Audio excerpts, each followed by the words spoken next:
嗱，啟德啦作為新盤嘅重貨區啦，一直都 keep 住有樓盤咧落成入伙嘅，所以我哋今集咧又翻到嚟呢一度驗樓啦。嗱，驗收單位就嚟自柏衛森2期，係一個兩房單位嚟㗎。最初開價咧，折實樓價都要760萬，咁後嚟咧就改咗用招標形式咁樣賣啦。咁最終成交價係平咗90萬㗎。樓價折讓咗，咁個質素又會唔會有折讓到呢？一於跟驗樓師上樓睇睇啦。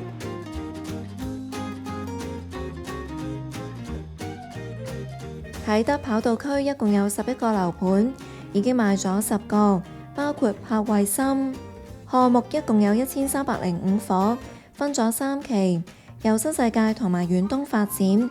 驗收單位喺第2期，住宅部分包括高座嘅第2、3座，一共有750伙，涵蓋1房到2房1套間隔。柏衛森2喺2024年9月推出，係3期裏面最後推出嘅1期嚟㗎。首批折實平均尺價大概19000幾，比同年7月推出嘅另外2期首批折實平均大概17000幾，就高咗大概7%到1:1。樓價貴咗，市場嘅承接力就即刻轉弱。項目喺2024年10月開賣，頭2輪都賣得麻麻地，於是發展商都有調整到策略。喺開價大概1年，亦即係舊年8月，停賣1、2號價單嘅單位，等到樓盤落成，改用招標形式，喺舊年9月再度開賣部分單位。驗收單位就係其中一個啦，位於2座低層，係2房開廚間隔。2024年最初推出嗰陣，用價單嘅折實樓價計，大概都要761萬。之後業主就透過招標，喺舊年9月買入單位，成交價大概係670萬，比最初嘅價單定價平咗大概90萬或者1:1，維翻每尺大概17500蚊。就咁睇尺價，柏衛森都可以話係跑道區最平嘅樓盤之一啦。再加上項目未賣完，有興趣嘅買家可能都會關心佢嘅交樓質素。睇翻我哋嘅28House App。2期而家賣咗超過340間，仲剩大概400間。如果計晒項目嘅3個期數，就累售大概830伙，亦即係3/6嘅單位，套現接近60億。睇樓之前都提提大家，如果你仲未訂閱呢個 channel， 就記得 subscribe 同埋撳埋隔離個鐘仔啦。Holly 啊，喺你未入去睇樓之前呢，你對呢個樓盤有冇啲咩嘅期待啊？我自己咧就會比較期待睇到呢個單位入邊嘅一啲室內設計細節啦，因為其實呢個樓盤係新世界發展噶嘛。咁我哋之前咧其實都有驗收過呢個發展商嘅一啲樓盤，好似炮裝咁樣嘅。咁我記得咧之前佢嗰個樓盤嘅廁所咧係幾令我印象深刻嘅，因為佢咧就嗰啲瓷磚咧係用咗一隻比較特別嘅藍綠色咁樣啦。咁同埋佢嗰塊鏡嘅設計咧都有少少似而家嗰啲網紅鏡咁樣啦。咁所以都會想知道佢呢個樓盤會唔會都做到一啲設計係同一般新盤又唔同咯。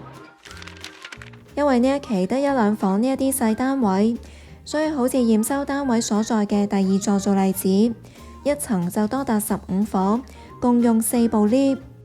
出 lift 之後就係一條窄長嘅走廊，有少少似酒店咁樣。入到嚟單位啦，呢一度實用面積有383尺，業主 Jack 係買嚟自住㗎。咁佢之前都有租過跑道區嘅維港1號，主要就係中意呢一區嘅環境而入市呢一個樓盤。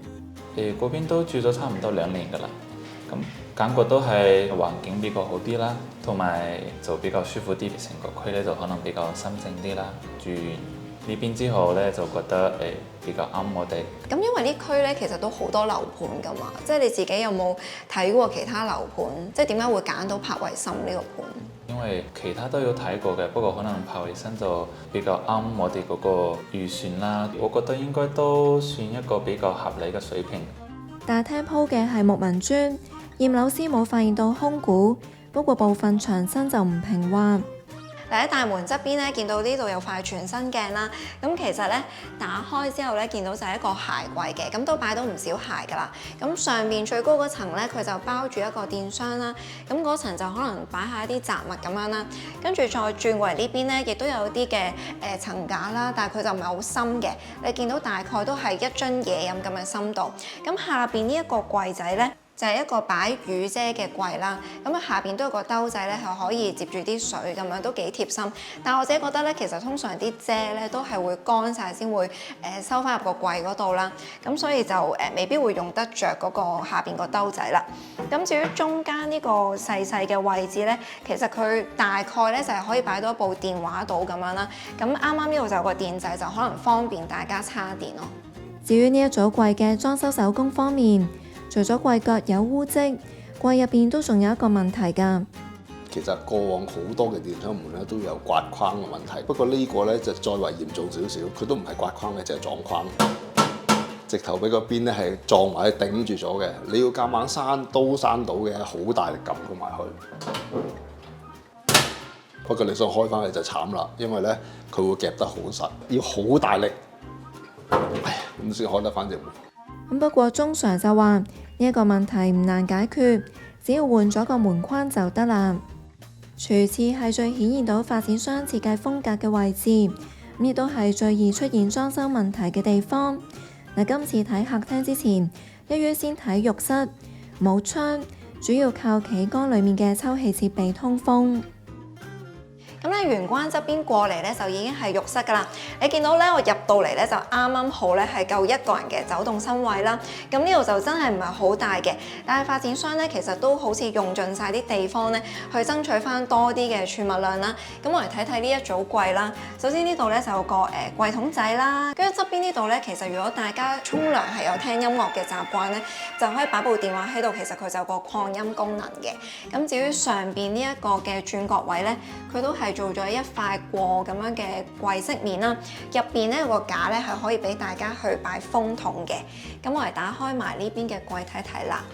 咁佢嗰個深度咧就真係唔係好深嘅啫。咁亦都有啲電掣喺度啦。咁我相信咧應該咧就係方便大家吹頭用嘅。咁不過咧，如果即係用呢個電掣插住風筒吹頭嘅話咧，咁就未必可以照住塊鏡吹啦。儲物櫃採用咗淺木色，而一啲配件，例如係水龍頭、花灑等等，就以香檳金色為主。咁部分配件嘅用色都比較特別。咁例如座廁就用咗一種叫做茄士咩色，而瓷磚就用咗一種比較少見嘅深綠色。咁浴室咧就係採呢個企缸設計啦。咁見到佢嗰個瓷磚咧，其實同我哋之前睇炮裝嗰個咧都有啲似嘅，都係令面設計，只不過嗰個顏色唔同。咁但係驗樓師就話啦，呢一種嘅令面瓷磚咧，萬一係發生空心嘅情況咧，咁執收起上嚟咧就有機會嗰個難度會增加啦。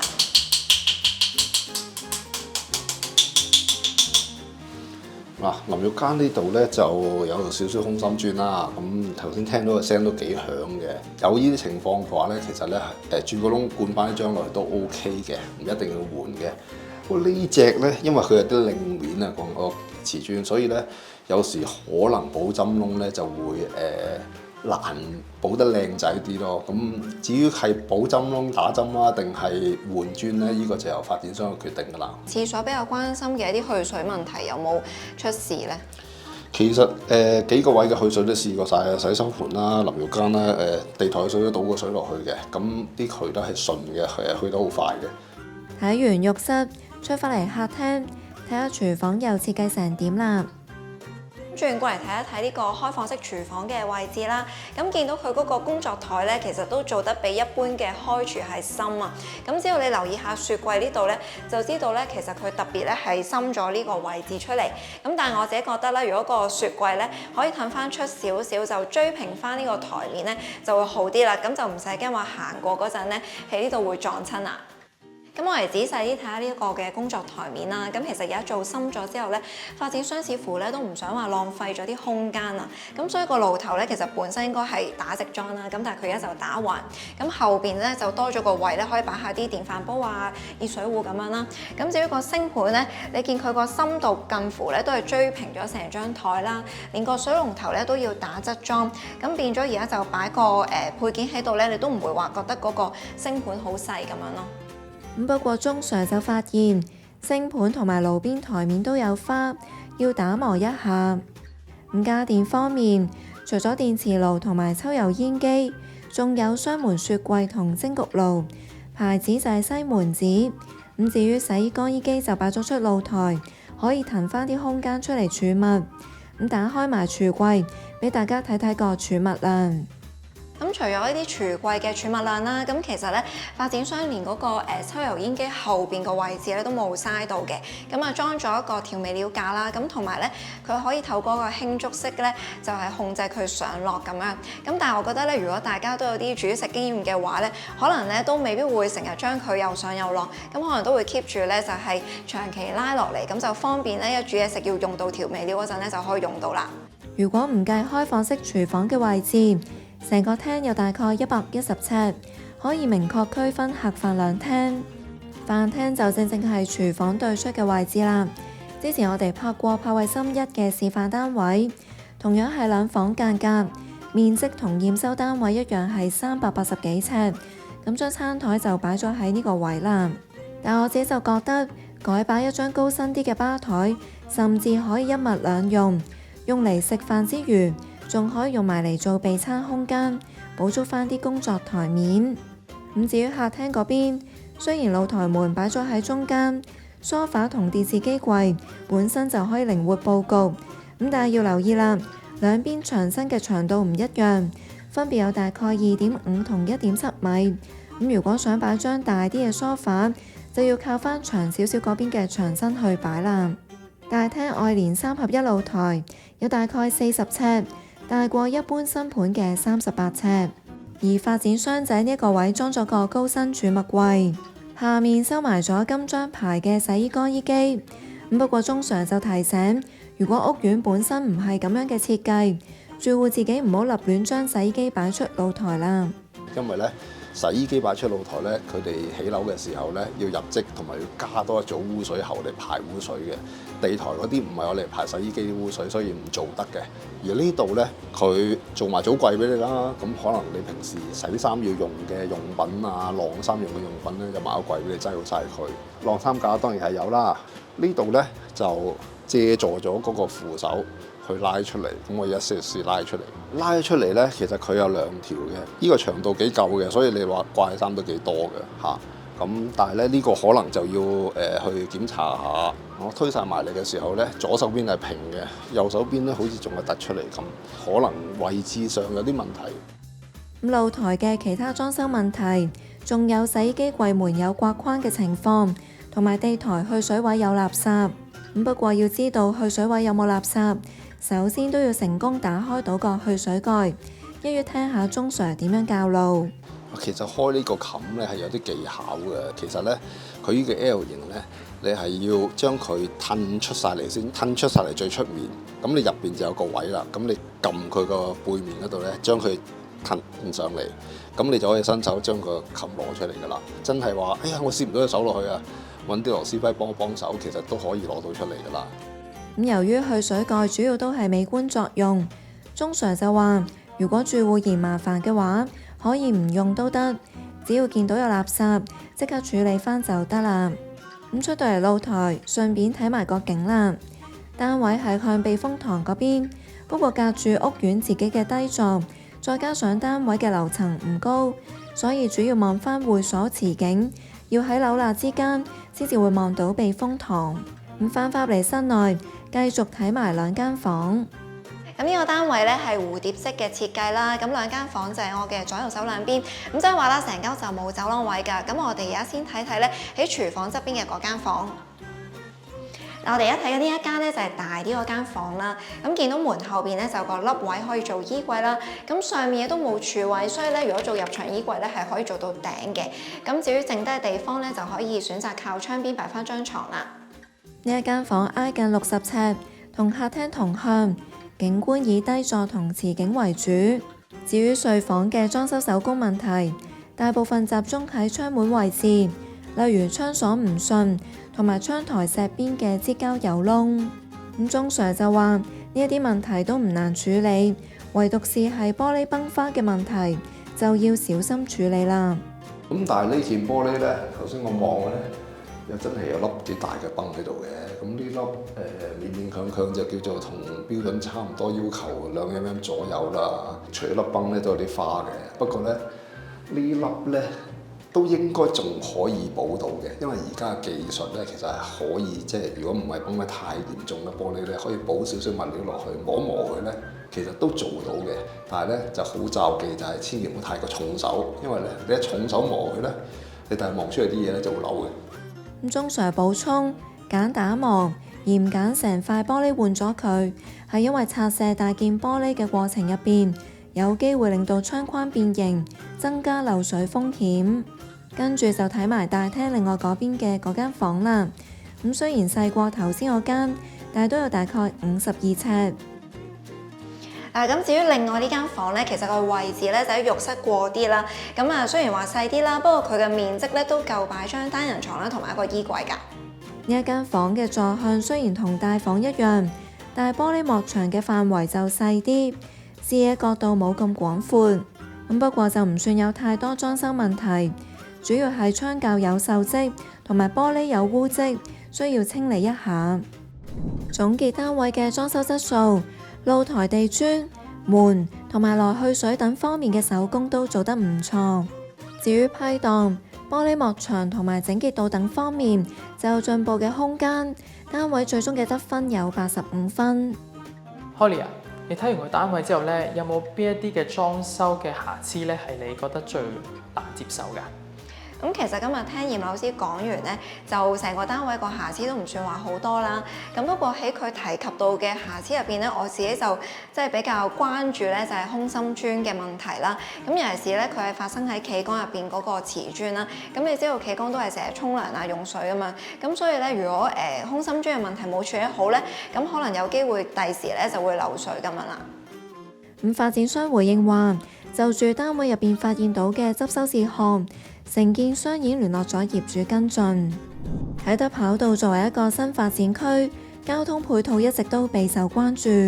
一度擱置嘅啟德單軌列車喺2023年嘅施政報告重新提出，咁政府話會建造智慧綠色集體運輸系統，連接跑道區同埋啟德站。最新嘅方案由原先提議嘅5個車站增加到6個。按照最新嘅路線圖，第時最近柏慧森嘅車站會喺城景街，亦即係計劃起做車廠嘅一個站。不過住戶就要等多5到6年，先至有機會一落樓就有列車搭啦。因為政府預計2026年批出工程合約，2031年先至通車。成個運輸系統全長3.5公里，建議喺空中花園上面。預計由郵輪碼頭去到啟德站，車程大概10分鐘。喺未通車之前，住戶一係就自己揸車，一係就係搭公共交通工具出入。先講車位配套方面，以今集驗收嘅柏慧森2期做例子，有大概81個車位，平均每9戶增1個。至於公共交通方面，跑道區而家都有巴士或者小巴路線接駁去啟德站、九龍灣或者觀塘等等。不過就唔算話有好多路線，同埋部分嘅路線班次都比較疏落。至於買嘢方面，跑道區部分屋苑嘅基座有零售樓面，加埋超過20萬尺，規模唔算好大，主要集中喺向維港嗰邊嘅屋苑。另外，跑道以西嘅啟德零售館佔地超過70萬尺，有食肆同埋零售商店，以連鎖品牌為主。